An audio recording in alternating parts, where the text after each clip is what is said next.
Malabar gold and diamonds వారి gold promise తో కురుస్తోంది బంగారు నాణాల వర్షం. గోల్డ్ అండ్ డైమండ్ ఆభరణాలు కొనుగోలు చేసి బంగారు నాణాలని ఉచితంగా తప్పకుండా పొందండి. త్వరపడండి, మీ దగ్గరలోని స్టోర్ కి వెళ్లి ప్రత్యేకమైన జ్యువెలరీ కలెక్షన్ ని ప్రత్యేకమైన ధరల్లో పొందండి. కేవలం మలబార్ గోల్డ్ అండ్ డైమండ్స్ తో మాత్రమే. Malabar gold and diamonds. Telangana America Telugu సంఘం టీటీఏ ఆధ్వర్యంలో New Jersey convention and expo centre లో మే 27 నుంచి మే 29 వరకు మెగా కన్వెన్షన్ నిర్వహించనున్నారు. మత్తెక్కించే మాటలు, ఆకట్టుకునే ఆటలు, పల్లవించే పాటలు, కన్నులాంటి కన్నులన్న జున్నులాంటి పిల్ల, ఐ లవ్ యూ హారిక, నీ ప్రేమకే జోహారిక, రూతలూగించే నృత్యాలు మెగా కన్వెన్షన్ కి ప్రత్యేక ఆకర్షణగా నిలవనున్నాయి. రసమయి బృందం జానపదాలు, పల్లె పదాలతో అలరించనుంది. మెగా కన్వెన్షన్ కి సుమా రవి తమ యాంకరింగ్ తో మరింత ఆకర్షణ తీసుకురానున్నారు. రాక్ స్టార్ దేవిశ్రీ ప్రసాద్ ఆధ్వర్యంలో ప్రముఖ గాయని గీతామాధురి, గాయని గాయకుల బృందం సంగీత విభావరి వీణుల విందుగా వినిపించనుంది. సుస్వరాల సునీత గానం మరో ప్రత్యేకం. కప్రిషియో బ్యాండ్ బాజా మోగనుంది. ఈవెంట్ లో నవ్వులు రువ్వే Adhire Abhi, rocket Raghava, Jabardasth comedy show special attraction. కమనీయంగా రమణీయంగా యాదాద్రి కళ్యాణం నిర్వహించనున్నారు. టీటీఏ స్టార్ హంట్ తో పాటు ప్రేక్షకులకు కనువిందు చేసే ఎన్నో ప్రత్యేక కార్యక్రమాలు మీకోసం. మెగా కన్వెన్షన్ కి తెలంగాణ అమెరికా తెలుగు సంఘం టీటీఏ అందరికీ సాదర స్వాగతం పలుకుతోంది. For more details, please visit www.ttaconvention.org. ఆకర్షణీయమైన చీరలు, అబ్బురపరిచే ధరలు, అందరికీ నచ్చిన, అందరూ మెచ్చిన షో మన లక్కీ మహిళ. బోలెడంత excitement, wonderful winning moments. Exact చెప్పారు, మీరే గెలుచుకున్నారండి. కంగ్రాచులేషన్స్. $220. సెలబ్రిటీ హోస్ట్లు, అదిరిపోయే పంచులు, సరదా సరదా కబుర్లు. ఆశ దోశ అప్పడం బడ హెల్ప్ మీరు ఆడుతున్నారు. ఇలా మరెన్నో మెమరబుల్ మూమెంట్స్ తోటి ఫస్ట్ యానివర్సరీ జరుపుకుంటోంది మన లక్కీ మహిళ.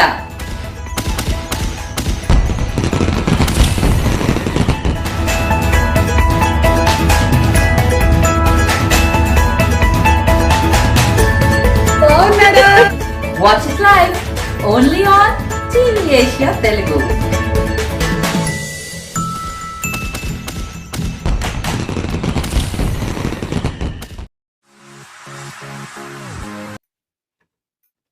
Hello viewers, a hearty welcome to yet another fantastic talk show with our expert and immigration specialist and eminent lawyer Rahul Garu. Welcome to the show, Andy. Thank you very much for inviting and happy Mother's Day, Sita Garu. Thank you so much, Andy. Even to our TV Asia Prekshakulandarki, a very happy Mother's Day. Hope you're having a wonderful time with your loved ones. And very sorry for the delay.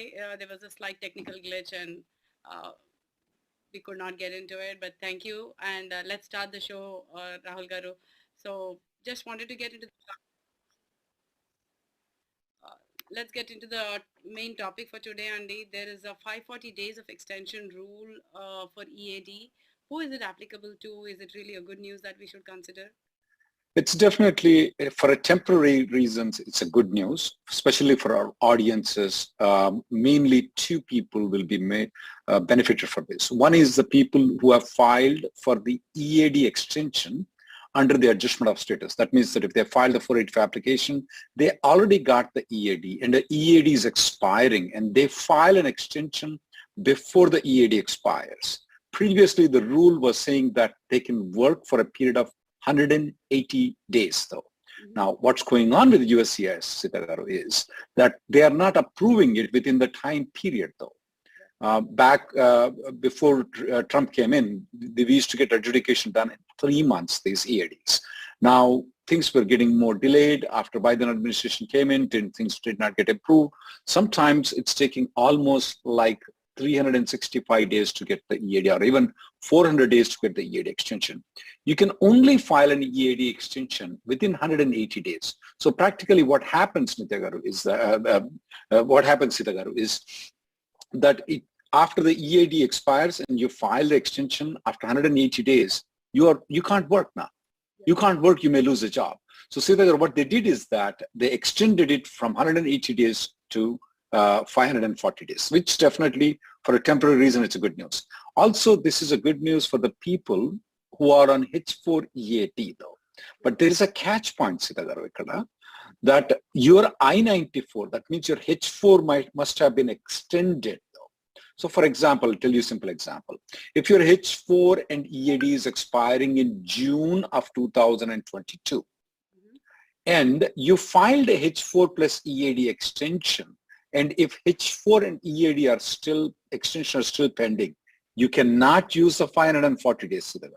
Okay. When can you use it? If your H4 is approved and EAD extension is still pending, you can use a 540-day rule.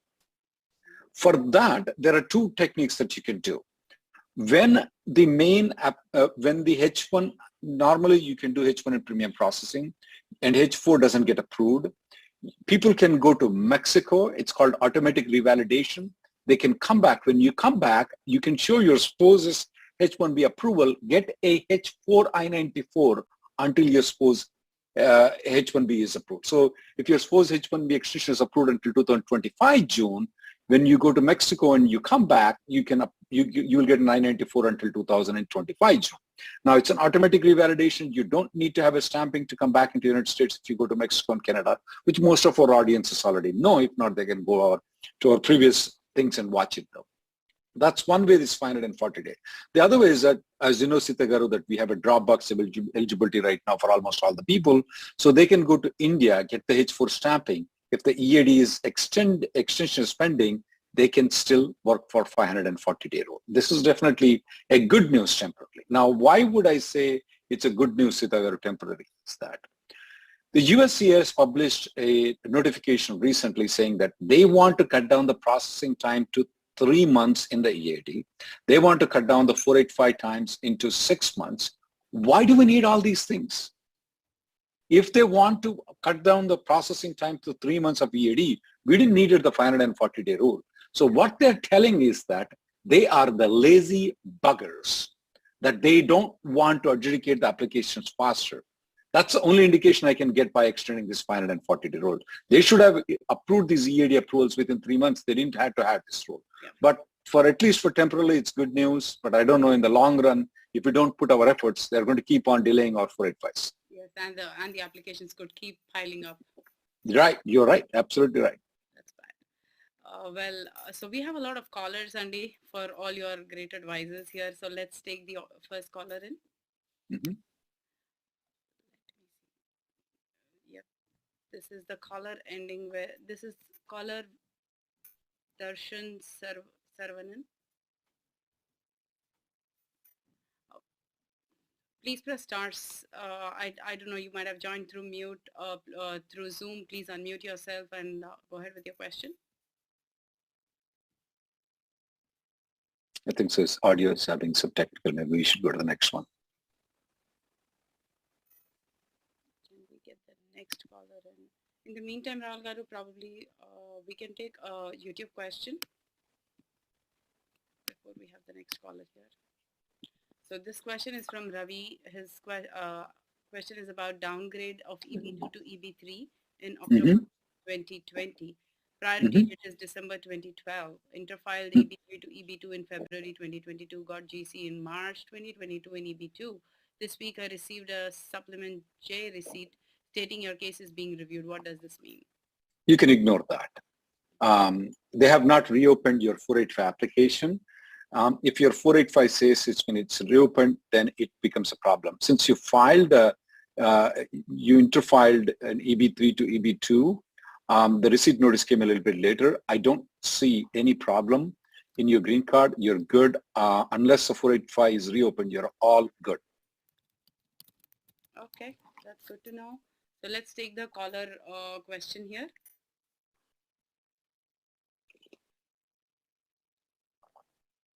And a request to the callers, please, when you log in, please make your audio on, please unmute yourself, and also do not listen to the YouTube conversations because there could be some lag. You can ask your question as soon as you log in.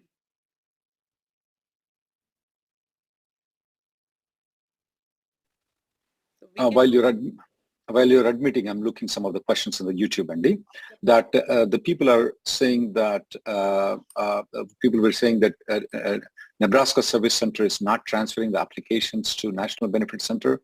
Is that true? No, that's true. That statement doesn't have any valid. We still see Nebraska Service Center transferring to NBC right now.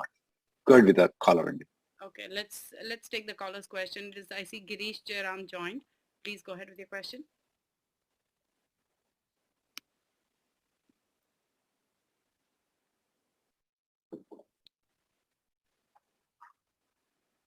You might have to unmute yourself and ask the question here, Girish.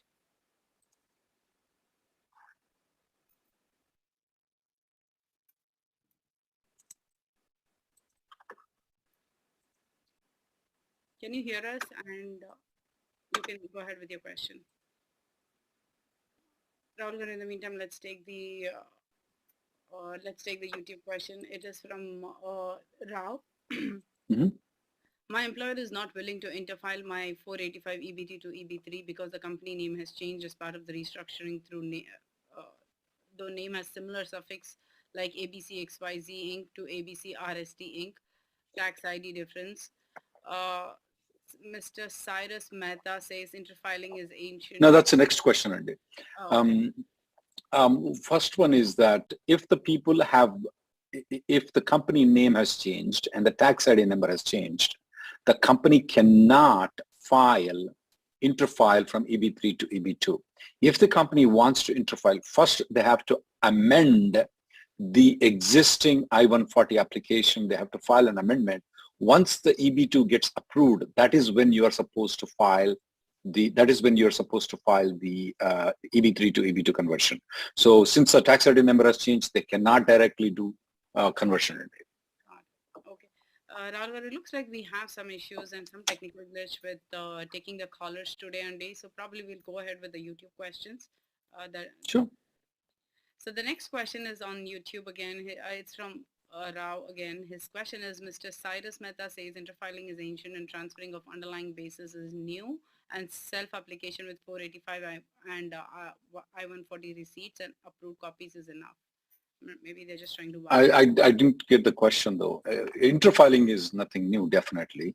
Putting the dates from EB3 to EB2 is nothing new either. I don't know why Cyrus, I have very high respect to Cyrus. I don't know why, what kind of statement, maybe it must be misread though, because EB3 to EB2 conversion used to be there for us. We have converted many people, sometimes even converted from EB2 to EB3 also, especially for Chinese nationals. Okay. Nothing new in that. Okay. Maybe Rao Garu, you can phrase your question again if you want in the YouTube, and we'll try to address it. I have one question. Shivani is asking this question. My GC is approved last week. How long it's taking for a green card to be coming to my home? Shivani, it's taking anywhere between 1 week to about 3 weeks for you to get the green card. And congrats, Shivani.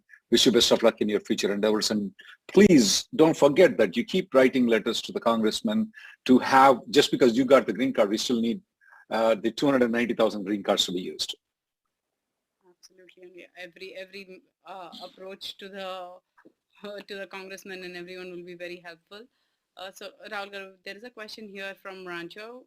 Question is, my priority date is April 2015. Planning H1 stamping soon. Per predictions, filing date may become current in August 2022. Can I get vaccination certificates from India and get my medical done early? You can, first of all, the medicals have to be done in United States. You can't get the medicals in India. There are no authorized people from USCIS though. Okay. So you can always file an application without medicals just in case though. And you cannot file the 485 while you're in India. Please make a note of that. So I hope you have your questions addressed here. And you're clear about the medical and other questions here. So let's take the next question from Arun Karthik. What he says is priority date is February 2015 in EB2.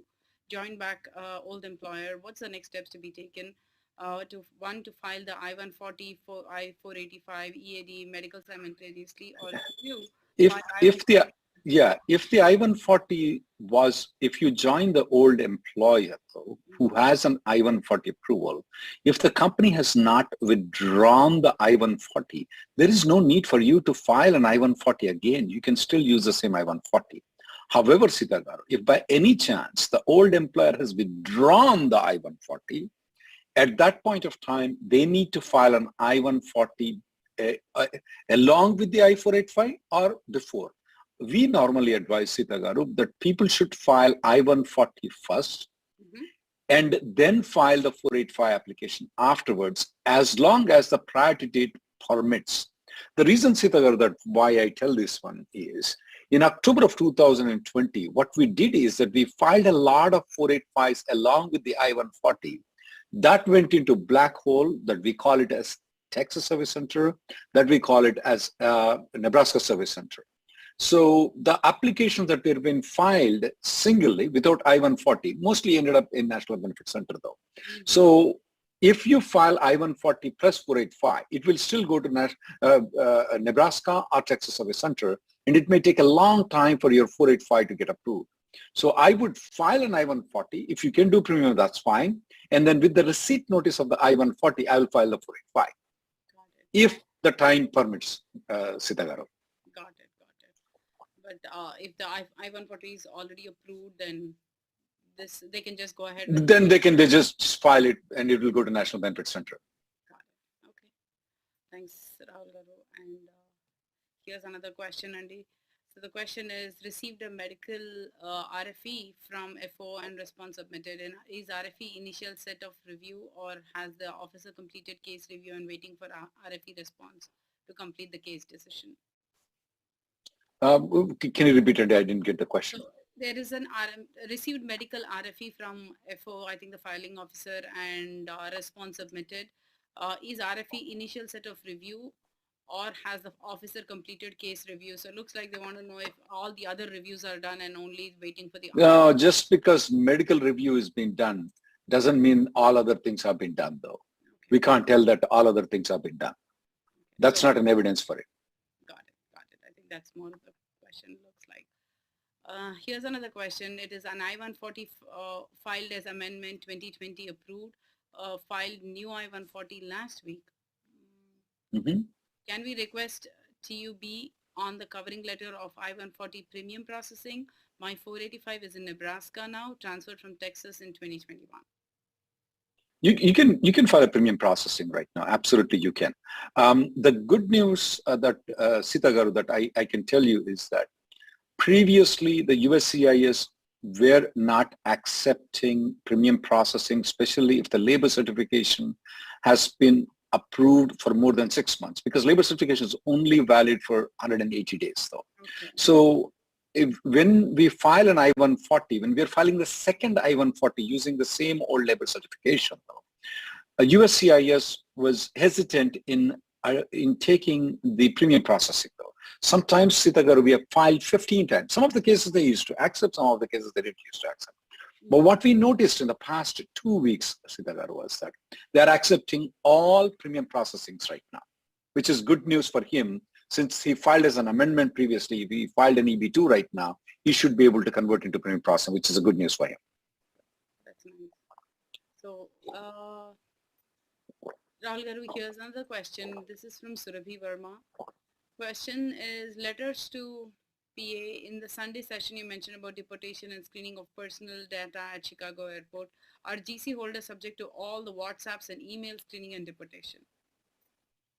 This is what she is pointing out is that, especially in Chicago airport, there are a lot of people, especially who are coming on H-1B, who have been maintaining the F-1 status here in the United States. So they're checking the WhatsApp, and then if they have found out by any chance that they have worked while they are in student visa in gas station or grocery store or restaurant though, they have been denying the entry into United States. Also, if there is any communication about any resumes that may not accurately reflect the experience, though, we are noting some of the people getting deported from the airport, especially if there is a word called proxy in your WhatsApp, though. You may want to be very careful why it is there. They are searching it. Now, having said that, though, the people at the airport don't have much right other than giving their phone to them. But as Surabhi Verma is pointing out, is that she has an authority. She can refuse to give the phone. She can refuse to give the laptop to them. She can refuse to give the password to them. And if they do so, if the CBP wants to then check the WhatsApp and check the computer, then they have to go to the court and they have to go to the judge and request a permission for them, which the judges are not that easy to just give a permission for them to review it. Having said that, at the same time, Surabhi, I just want to point out, we haven't noticed any much scrutiny for the green card holders in the Chicago airport. We have not noticed it. When it comes to the student visa, the H-1B visa people coming into the United States, Sita Garu, every week we get one or the two panic calls coming from Chicago airport. In fact, probably almost every day our office receives one call from Chicago. And we tell people that if you have any doubts, so don't come to Chicago airport. Yeah, absolutely. Maybe that's the best to avoid.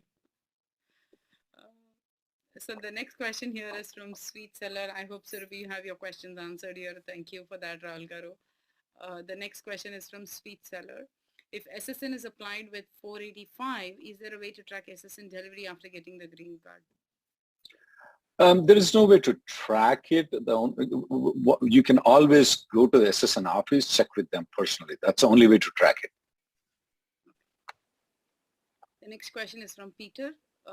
It is EB3, priority date is 2011, received date is 11/20/20, transferred to I think the Nebraska NBC on 4/6. Last Friday, I received case update on USCIS account as visa not available immediately. What does this mean? Should I interfile to EB2? That's definitely a troublesome thing, Sita Garu, because 2011 in EB3 is already current for him. So if the visa date is not available, they are misreading the priority date somewhere. I would want this gentleman to contact the Department of Homeland Security Ombudsman's office.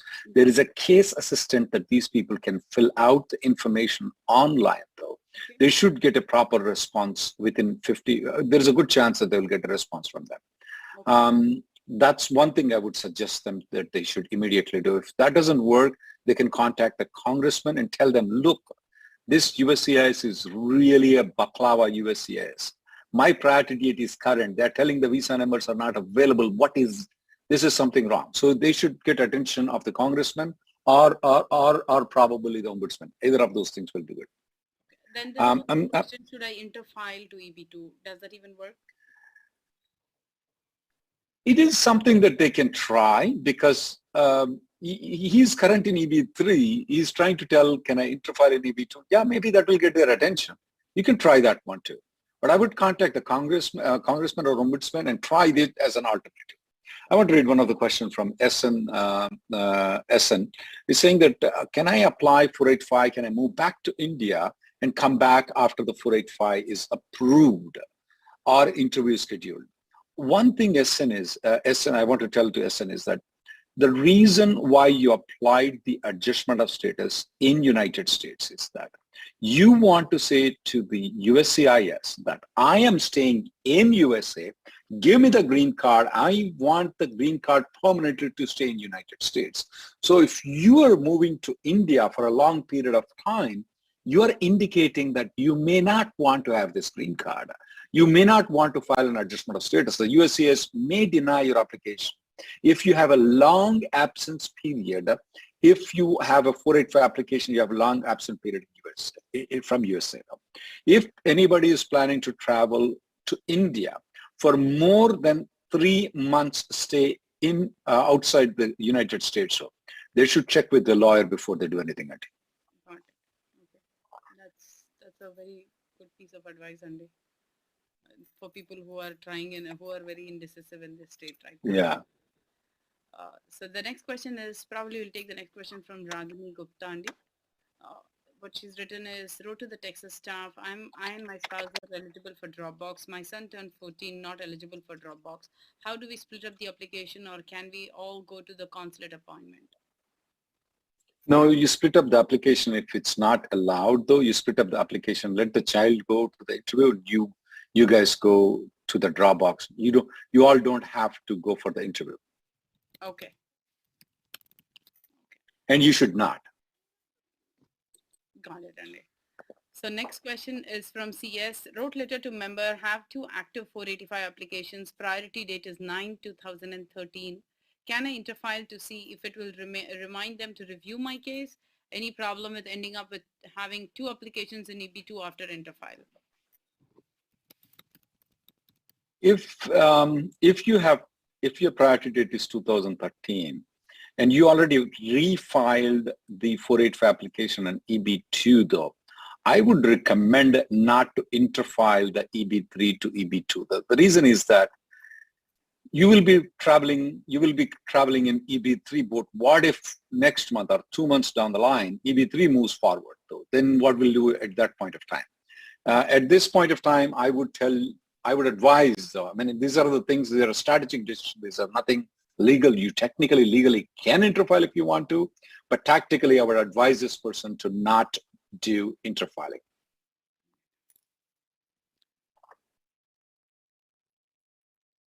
So the next question is... I'm going to read one of the question, Andy. Anup is asking question. The EB1C not getting EAD approved. If the EAD is not approved, do they need to leave the country? What happens to the I-140 and 485? A lot of these L visa people, Sitagar, what happens is that they're coming to the 7th year extension. They file the EB1C, and unlike the H-1B people, they can extend the H-1B based on the I-140 pending for more than 1 year, or the labor and I-140 people. These people cannot extend beyond the 5 years or beyond the 7 years. L-1B is 5 years and will win. They cannot extend. So what his question is that should they leave? What will happen to I-140 and 485? Anup, this person do not have to leave. If the 485 is pending, though, you can stay in United States. Absolutely, you can. However, since the EAD is not approved and your non-immigrant visa has expired, you have to stop working until you get the EAD. Okay. And for how long can they continue to stay, Andy? Is there a time frame for that? There is no time period. They can stay until the 485 has been, until the EAD has been approved. They can stay. Absolutely, there is no time period. Adjustment of status is a status, just like the H-1B is a status, L-1 is a status, H-4 is a status. Adjustment of status is a status by itself. So yes, they're in state, they're considered to be in status once you file the 485, but technically because the EAD is not approved, they cannot work. Got it. Okay. So we'll take the next question. Thanks for that, Rahul Garu. Thanks for clarifying as well. We'll take the next question from Vibe. What is the best way to send my updated I-94 to USCIS so that my already filed H-4 plus EAD application continues to get processed without getting denied? You can, what was the first sentence you said, Sitagaru? What is the best way to send my updated I-94 to USCIS so that my already filed H-4 EAD application continues to get processed?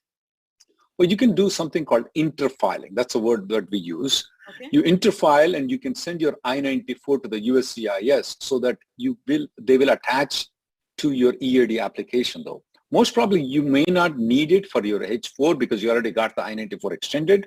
So you already got extended, but you need that attachment to be done for the EAD. It's up to you if you want to do it. They already come to notice these things, though, but if you want to, you can send an interfile. Make sure that you send the 765 receipt notice along with the interfile, and make sure you request the interfile should be done to the 765 application. Okay. Got it, Andy. So let's take the next question here. The question is, sent letter to the Congress member. I have EAD from EB3, planning to refile 485 in EB2 along with another EAD application. Do I have to send a copy of that EAD along with the new EAD application in EB2?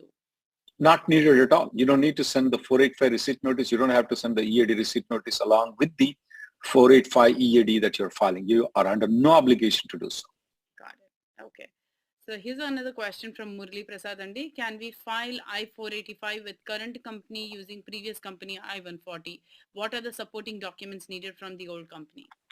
No, you cannot. Mm-hmm. You cannot file 485 application with the current company. You have to file with the previous company. The previous company has to cooperate with you for you to file a 485 application. Now, it's technically, Sita Garu, it's not required. He goes and joins the old company. Mm-hmm. Okay, but the old company should cooperate and they should sign a form called I-485J application. Okay. It can only be signed by the previous company, Sita Garu, not the current company. The one company that has the I-140 approval, the previous company, only that company can sign the I-485J supplement, not the company that doesn't have the I-140 approval. But would the company do that, Andy, just in case? Like, oh yeah, I mean, I'm very, very surprised though. People need to ask the question to the old company and ask, hey, are you willing to do it? You'll be having a surprising thing though. They're saying, yeah, you work for me for 10 years. Well, I'll do this favor. I'll sign the 485J supplement. There are some times they may say, hey, why don't you come back and work for me? okay. Because these priority dates can move at any time. Who knows? They can move back and forth. If I were you, Sita Garu, that if my old company allowing me to file the 485J, I will do whatever they tell me to do. If they tell me to stick with the current company where I'm working, they're going to file the 485, I will do that. If they tell me that I am going to go back to the old company and I have to take a 70% pay cut, I will do that. If they tell me to roll like a dog, I will. I want to file 485. I don't like immigration lawyers. I want to get rid of them in my life as soon as possible.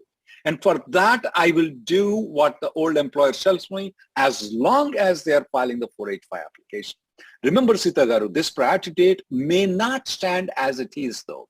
Things may change. You remember that in 2012, the priority date was May 1st, 2010. Guess what happened? It took 9 years for the final action date to go. So we don't know how long it's going to take. And never forget that what if Trump comes into picture again? What if he wins again? Then what will happen to our H-1B extensions? We used to get the H-1B extension denials so many. I mean, almost every day we used to see. Yeah. Now, before Trump came in, it was monthly one denial. And if there is any denial that comes in, we used to be in the conference call with the wife, with the employer, with an employee. It was a big deal to deal with those things. In Trump, these H-1Bs, I mean, they're getting everyday denials and people are accepting those denials. There was not even a conference call. Okay, we'll go to India and come back. So EADs, you never get your denials for the EADs. They can't practically deny an EAD application though. EAD extension, now they got the 540-day rule, that's even better. So definitely anything that can allow you to file a 485 application, that's good. Now, even if you go back to the previous employer, Sita Garu, you're under no obligation to stick with that company for a long period of time. You get the independence after 6 months. You can have now here, the current company that you're working can file a 485J. You can say goodbye to the old employer if you want to.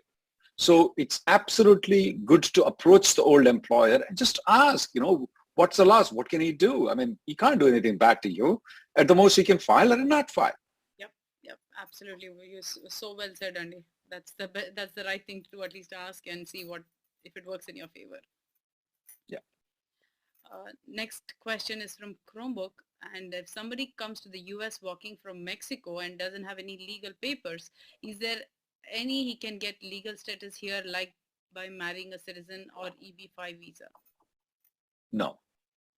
If the person has entered undocumentedly into United States, even if you marry a U.S. citizen, genuine marriage, of course, we're speaking about, you will not be allowed to get the green card application, though. EB-5 is not allowed. So there are not any provisions at this point of time that will allow. There was a provision called 245I section that required that the person must be present here in December of 2020. That was 22 years ago. Plus, there must have an application, green card application filed before April 30th of 2001, not 2021. So 20 years ago, an application has been filed. But if you don't meet the requirement, there are no provisions. Now, one other thing, Nitya, I just want to point out is that if the person enters legally, even if the I-94 expired, even if they stay here for 10 years unlawfully in this country, though, if they marry a U.S. citizen, and if they marry a genuine, of course, they can still get the green card. The key point here, Sitagar, that people need to understand is the entry has to be legal.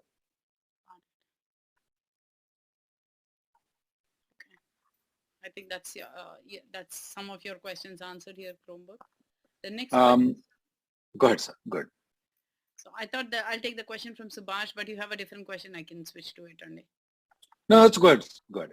Okay. The question is from Subhash. 485 is approved. Priority date is December 2012. Downgrade filed in November 2020. Interfiled in February 2022. RFE in Feb 2022. Response is filed in April. 485 is approved on 5/6. Looks like he just wanted to thank you. Thank you. That's very good news. What we noticed, Sitagaru, is that people who are getting RFEs are the lucky ones. RFEs are practically coming on having to file a 485J supplement by the current employer. That's a common RFEs that we have noticed. Sometimes it may be medical, sometimes it may be birth certificate also. Once the RFE is coming, Sitagar, that's a good indication for us saying that, hey, the officer is working. He's not sleeping on my file. So which is good news for us. Absolutely. So good luck, Andit, and I wish you the best. The next question is from Vijay Singh. Hearing that NSE is not transferring cases to NBC. I think so. We covered this. And let me go to the next question, Andy. That Arnott Tvasia has this question. I did not get my EAD, but I got my I-131 approved. Can I travel outside with it? That's very surprising, though, Sitagaru. Normally, what we're noticing is that the EAD is getting approval, but the I-131 is not getting approved. But in this guy, though, the I-130 is approved. That is advanced parole. Since I-131 is approved, though, I-131 is approved, he can travel on that. I don't see any problem in traveling outside the country. Sitagaru, I'm also noticing a lot of people asking questions. When would my priority date become current? Mine is March 1st, 2015, 16, whatever the dates. That's $1 million question, and I will keep the burden on the people who are asking this question. Did they write the letter to the congressman that we have provided at the bottom? Because it's very hard to predict the priority dates, Sitagaru. I'll tell you an example of it. Now, in up to 2019, every year we were getting, up to 2019, every year out of the 140,000, there is a limit called 7% per country limit. So that means that approximately only 10,000 people will get a green card. And Sitagaru, in those people, there are people like you who are IT professionals or the H-1Bs, and there are people like me who are H-4 dependents. Yeah. So if you count people like me also who got a green card through my wife, so that's actually, and there are children too, some of the people have. So we call it as 2.5. So only 4,000 families every year get a green card through the employment based. If 4,000 families get it, out of the 85,000 H-1Bs that we have it, and then we have exempt H-1Bs, which are about 15 to 20,000, 60% of them are Indians, which is 60,000 are Indians. And we have L1s, L2s too, not to forget about that. That's a huge number. So maybe up to 60 to 100,000 people are coming every year on the H-1B and L1s. Only 4,000 people are getting the green card. So there's a big backlog there. Yep. Now comes the question that last year we had extra green cards, but these stupid baklavas wasted a lot of green cards. And this year we have 150,000 extra green cards. At the pace at which they're going in the first quarter, they're going to waste not only 150,000 extra green cards, which most of them, if not all of them, will be coming to Indians, but they may even waste out of the original 140,000, they may waste the green cards too. So depending on how much wastage they do, the priority dates will move. So we want all the people to write the letters to the congressman so that they take their own charge too. please, we have given the drafts, and next week probably I'm going to give another draft too. But keep using the drafts that we are providing. It depends on how many they adjudicate this year. The priority date will move on. I do see though that since the first quarter to second quarter, first quarter ended in December 31st, the second quarter ended in March 30th. We noticed a little bit increase in the second quarter, and especially in the third quarter, a little bit more increase. But if they would adjudicate like 70 or 80,000 every quarter, then we may see the priority date move beyond January of 2015, starting in October 1st, if they use the 290,000 lane cards. If they don't use the 290,000 lane cards, we may not see the priority dates movement in October 1st of 2022. Let's hope they do not waste any, and just Sure. positive thinking here. Let's take the next question. So the question is from Ginny Juvanapodi. My priority date is October 2012. Just got promoted from architect to manager, waiting for 485 to be approved. 485J received 3 times, 1 from TSC and 2 from NBC. What do I do at this stage? You don't, I mean, if you have just moved from architect, these people use the words that they are not supposed to use. And when you say architect, what comes to you in IT field, you think architect is the one that builds all that software, whatever not. But for a common person, architect means for us the one who builds the bank, the hospitals, who designs how the hospital should be. Hospital should be different than bank. Bank should have a vault or whatever those things. Those are the things architects design. But this guy is a software guy. I'm assuming that he moved from a software architect to a software manager or some manager. That's a natural increment in the job. He doesn't have to do anything. Some of the employers will tell them to file a 485J supplement. I don't. I choose not to. I choose not to do anything. Okay. Thanks, Andy. So the next question is from JS. If we come to US on advanced payroll, if we extend H1B or H4, then after approval of it, our status will come automatically to H4 without going to Mexico or Canada. Oh, Mr. Can you repeat the question? I'm sorry. Yeah. So we come to US on AP. If we extend H1B or H4, then after approval of it, our status will come automatically to H4 without going to Mexico or Canada. That is right. That is right. If you got the H4 and EAD approval, yes, you are automatically moving back to H4. You don't have to go to Mexico and come back. There's only one exception. If you want to refile the entire application, Sita Garu, that's when they probably would require to go to Mexico and come back. But if they just want to move to the H4, they're automatically moved to the H4. They don't need to do anything to move to H4 EAD. Got it. Got it. There is no need to go to Mexico or Canada for validation. The next question is from SN. Looks like he's been an earlier caller or someone who has asked a question here, and he says, thanks for your support. I have filed adjustment of status due to urgency. I traveled. I understand travel impacts. 131 application abandoned. Is it only 131 application or the entire AOS like 485 and 765 as well? Only I-131, not the 485, not the EAD. If you are coming back on H1, H4, L1 and L2, that's an exception though. If you are in a student visa though, you have abandoned the entire application though. Why? A lot of people, what they do is when they research in the Google though, they say that if you leave the country, you have abandoned the entire 485 application. That may be true in most of the cases though. But when it comes to our audiences though, okay, most of them are in H1, H4, L1, L2. So they are not abandoning, they are only abandoning the advanced parole, not the EAD, not the adjustment of status. Okay. Got it. So I hope you have your answer there. The next question is from JKS. I have an EB3 straight from my previous employer with priority date in 6/1/2014. With new employer, EB3 is in progress with perm pending for approval by next month. Is it worth to file another perm or green card in EB2? Absolutely, it is worth for you to file an EB-2. The reason is that who knows when the EB-3 priority date is going to be correct, though. So definitely it's worth for you to go. The other question that I may suggest you is that if your previous employer has an EB-2 approval, contact them. Hey, can I come to you, join you? Can I make money for you? So definitely that's something that makes sense. I suggested from even when the EB-3 moved forward in Sita Garu, we always suggested to file the labor certification in EB-2 only. The reason is that if you get the labor certification approved in EB-2, you can use that to file the EB-2 I-140. You can use that to file the EB-3 I-140.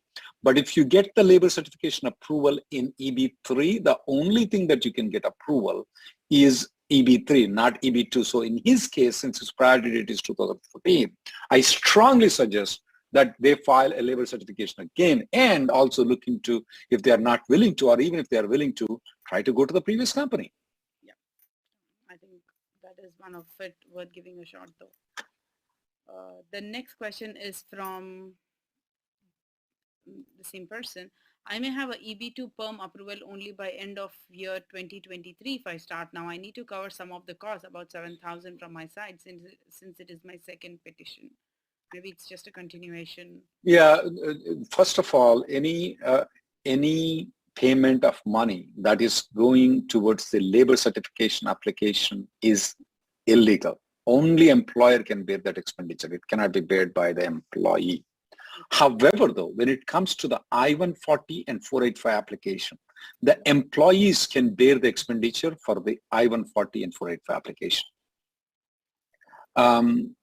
I'm getting a question from Megha Khandelwal. She went to Canada, but she did not get the I-94 extended. What should I do next? That's very surprising, though. You can try one more time, Megha, by going to Mexico. That's one thing that you can try to do. If that works, and if still that doesn't work, there is nothing we can do about it. Then you'll have to wait for the H4 approval. A third suggestion that I may have, Megha, is you can even try to look into, if you get an appointment in India, for you to go and get the H4 stamping in India, though. You do not need H4 approval for you to go to stamping. You only need to get your husband's H-1B approval to go for the H-4 stamping. And the reason why she's doing Sita Garu is that she wants to get the 540 days extension of the EAD. That's the reason why she's asking this question. Got it. Okay. I hope you got your answer there, Neha. The next question is from Banti Andi. Question is 485 filed in Texas, I-140 amendment approved, I-140 filed as new last week in Texas, 485 is in Nebraska, transferred in October 2021. Can we request TUB on the covering letter of I-140 premium processing? Did we already take it? Can we request what? Can we request for premium processing? On the covering letter of the I-140 premium processing. What is They can TB? request a, That's curious. I don't know what TB is. I couldn't understand what TB is. It says So I couldn't get the question, though. The Srinivas Reddy is saying that Rahul sir, Philippines got more than 7% last year under EB-3, and this year also happening the same. What's the reason? Well, first of all, last year for other country nationals, though, the 7% is not, I mean, so that's a good suggestion. What he's telling is that why did the Philippines people got more than 7% last year? Because the EB-3 was backlogged for Indian nationals. It should have been backlogged if they're getting more than 7% though. That's a good stat that you have given to me, Srinivas. I will look into it because that's definitely is a technical problem that we should give attention, that no, they shouldn't have been getting more than 7% when the priority date is, when the priority dates are backlogged. Just like the Chinese national, they should also be pulled back though. But I don't know if I can, I will look into it and we'll try to comment on that next time. Srinivas. That's good finding, Andy. Thank you. And here is the next question. I think you just mentioned like people are asking about the priority date becoming current. Here's another one. My priority, Yeah, let's skip that because we already addressed it. So the next question is from Bhargav. Letters written I-485 pending. If I get Canadian citizenship before the 485 is approved, would that be fine? Because for I-485 will have the Indian passport details. That will be fine. That won't be any problem. You'll be fine. You may have to file, I don't see any problem in it. Absolutely. You can always supplement once you get the Canadian citizenship. You can send the interfiling to the USCIS and let them know that you're now a Canadian and you can interfile with the Canadian passport. But if you anyway get the green card though, will it create any problem for you that your passport has changed? No, it does not. Okay, got it. So the next question is from Shanta. Mhm. Any update on when EB1C premium processing will start for I-140? Definitely before September of 2022. So very soon coming. Okay. The next question is from Sai. I'll probably skip the question from Bhargav. It is from Sai now. My priority date is March 1st, 2015. Any chance filing chart will be current? We already discussed it, priority date. So keep writing letters, guys, if you want to priority date to move. I think you addressed the question from Anup already. Okay, I'm going to address this guy called, yeah, I did. There's a question that came from Arun. He's asking the question. I joined my old employer this year in April 2022. Old employer withdrew the I-140 in January of 2021. Can I use the old labor to file the I-140? Absolutely you can. Absolutely you can. Here is a mantra that the labor certification expires in 6 months. But there is an exception. If an I-140 has ever been filed, whether it's been approved, whether it's been denied, whether it's been approved and revoked, you can still use the same labor certification again and again. So in this case, he can file an I-140 right now. If his priority date is good, he can file the 485. Absolutely he can do. The next question is from Gulshan Nandi. I have resigned from my current job. New job starts in 5 months. I-485 is pending under the EB3 I-140 approved. What can I do so that the current employer does not sabotage my case? If you have resigned the current job after I-485 has been pending for more than 7 months though, they cannot sabotage, absolutely they cannot sabotage your application. You're good. I don't see that they can do it. If you want to, Gulshan though, that you can have the new employer file a 485J supplement. 485J supplement. Okay. So that if your old employer withdraws I-140, sometimes it may lead to RFP and other things. To avoid that though, you can just submit a 485J supplement with your current employer. So the next question is from Rajni Andi. How long does the biometric results or updates take? That takes only 2 to 3 weeks, Sita Garu. That, I remember biometrics back in olden days when we got the green card, biometrics used to take 12 months for them to be cleared. But nowadays it's only 2 to 3 weeks. It's all electronic, maximum 2 to 3 weeks. Got it. So there is another question from Shrivani Sonaji. My green card is approved last week. First it showed new card processing and then approved. Now it moved back to the new card processing again. That's good. Congrats, wish you best of luck. That means you've got the green card approval.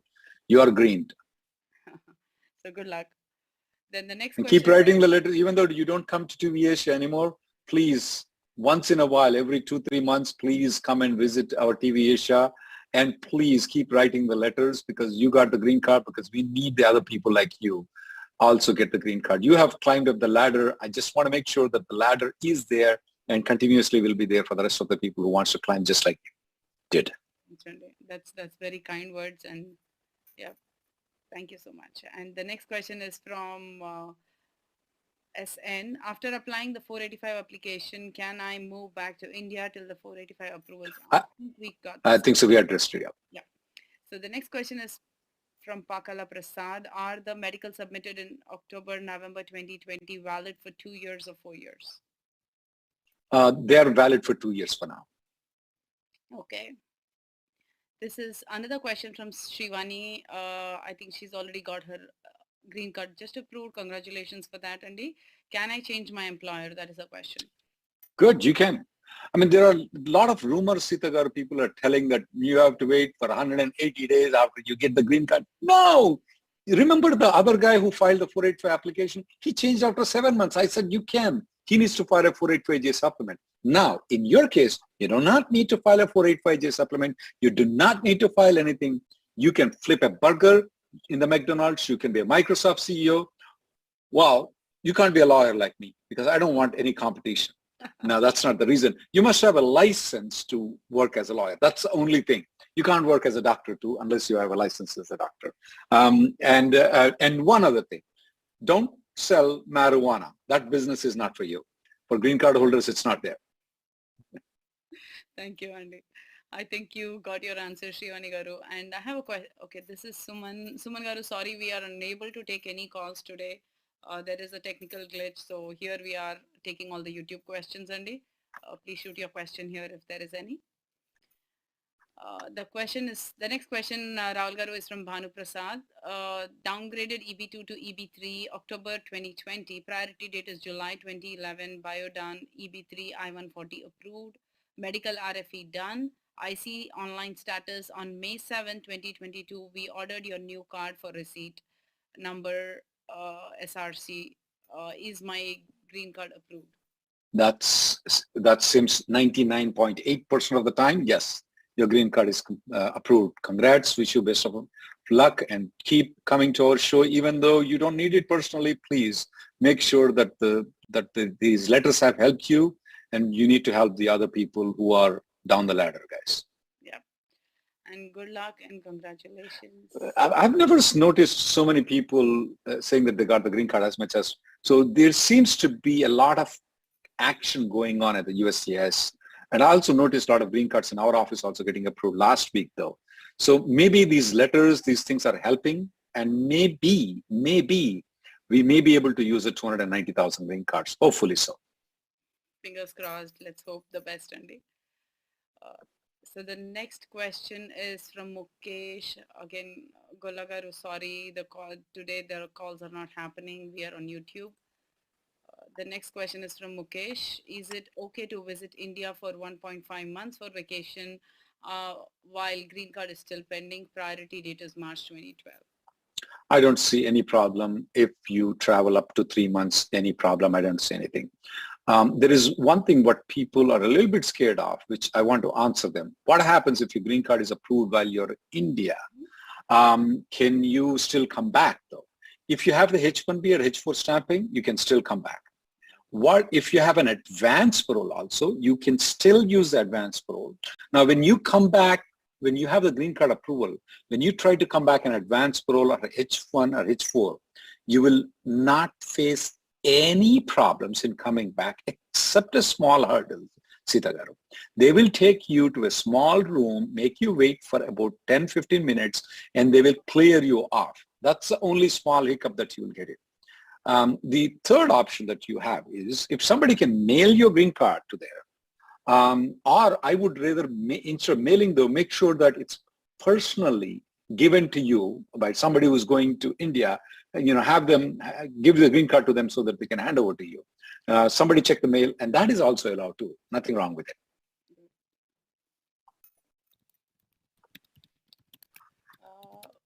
Rahul Garu, the next few, actually, there are a lot of questions about the status being current. I mean, the March 2015 or December 2015 in EB2 becoming current in EB3 or EB2. I think we have already addressed these questions. Let's take the next question. The next question, probably this would be the last question, Rahul Garu. This is from Tony. How do I apply for the green card lottery? Also, can I apply for a green card lottery if I'm out of status? I just want to explain what a green card lottery is. A green card, there is called top 10 countries that immigrate into United States. They are all excluded from the lottery system. So for example, India, China, Philippines, Mexico, they're all excluded though. So if you belong to, for example, Qatar or some other country where not many immigrants come from there though, you are eligible to apply for the lottery. Now, one thing here, he has a problem, assuming that he is not from India, and all the top 10 countries though. If you are out of status though, even if you get in the lottery, you are not eligible for getting the green card though. You have a technical problem there. So definitely that need to be cleared though, even if you get selected in the lottery. One other thing, Nitya Garu, I want to point out about the lottery system, which people need to be aware of it, is that approximately 80,000 green cards are given to these people who just apply an online lottery and they just get the green card magically. Now, unfortunately, this law has been made long time ago. We are not eligible for it, but I want people who are born in Middle East, even though they are Indian citizens, if they are born in Middle East, you don't need, Sitagar, that they won't get the citizenship of Bahrain or whatever that country that they're born in. They will still be Indian citizens. Can they apply in the lottery system? The answer is yes, they can apply in the lottery system. And they don't come under the Indian quota if they are born outside the country. They don't come under the Indian quota at all. They come under their Saudi Arabia, whichever country that they are born at, which is a very good thing. You can either apply through the lottery or your priority date most probably is all the time current in the employment list. If you're born outside the country, I just want to note that to the people. Okay, that's good to know, Andy. For people who are born outside the country, at least they don't fall within this quota that you just suggested. Thank you. And Rahul Garu, thank you so much. We could cover a lot of YouTube questions today. And very sorry for the callers. We could not get onto the call, but hopefully for the next call session, we should be good. Thank you very much. We'll see you next week, guys. Thanks all. Thanks, Rahul Garu. Malabar gold and diamonds వారి gold promise తో కురుస్తోంది బంగారు నాణాల వర్షం. Gold and diamond ఆభరణాలు కొనుగోలు చేసి బంగారు నాణాలని ఉచితంగా తప్పకుండా పొందండి. త్వరపడండి, మీ దగ్గరలోని స్టోర్ కి వెళ్లి ప్రత్యేకమైన జ్యువెలరీ కలెక్షన్ ని ప్రత్యేకమైన ధరల్లో పొందండి. కేవలం మలబార్ గోల్డ్ అండ్ డైమండ్స్ తో మాత్రమే. Malabar gold and diamonds. Telangana America Telugu సంఘం టీటీఏ ఆధ్వర్యంలో New Jersey convention and expo centre లో మే 27 నుంచి మే 29 వరకు మెగా కన్వెన్షన్ నిర్వహించనున్నారు. మత్తెక్కించే మాటలు, ఆకట్టుకునే ఆటలు, పల్లవించే పాటలు, కన్నులాంటి కన్నులున్న జున్నులాంటి పిల్ల, ఐ లవ్ యూ హారిక, నీ ప్రేమకి జోహారిక, రూతలూగించే నృత్యాలు మెగా కన్వెన్షన్ కి ప్రత్యేక ఆకర్షణగా నిలవనున్నాయి. రసమయి బృందం జానపదాలు, పల్లె పదాలతో అలరించనుంది. మెగా కన్వెన్షన్ కి సుమా రవి తమ యాంకరింగ్ తో మరింత ఆకర్షణ తీసుకురానున్నారు. రాక్ స్టార్ దేవిశ్రీ ప్రసాద్ ఆధ్వర్యంలో ప్రముఖ గాయని గీతామాధురి, గాయని గాయకుల బృందం సంగీత విభావరి వీణుల విందుగా వినిపించనుంది. సుస్వరాల సునీత గానం మరో ప్రత్యేకం. కప్రిషియో బ్యాండ్ బాజా మోగనుంది. ఈవెంట్ లో నవ్వులు రువ్వే Adhire Abhi, rocket Raghava, Jabardasth comedy show special attraction. కమనీయంగా రమణీయంగా యాదాద్రి కళ్యాణం నిర్వహించనున్నారు. టీటీఏ స్టార్ హంట్ తో పాటు ప్రేక్షకులకు కనువిందు చేసే ఎన్నో ప్రత్యేక కార్యక్రమాలు మీకోసం. మెగా కన్వెన్షన్ కి తెలంగాణ అమెరికా తెలుగు సంఘం టీటీఏ అందరికీ సాదర స్వాగతం పలుకుతోంది.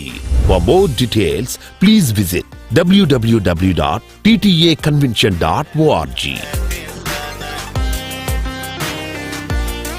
ఆకర్షణీయ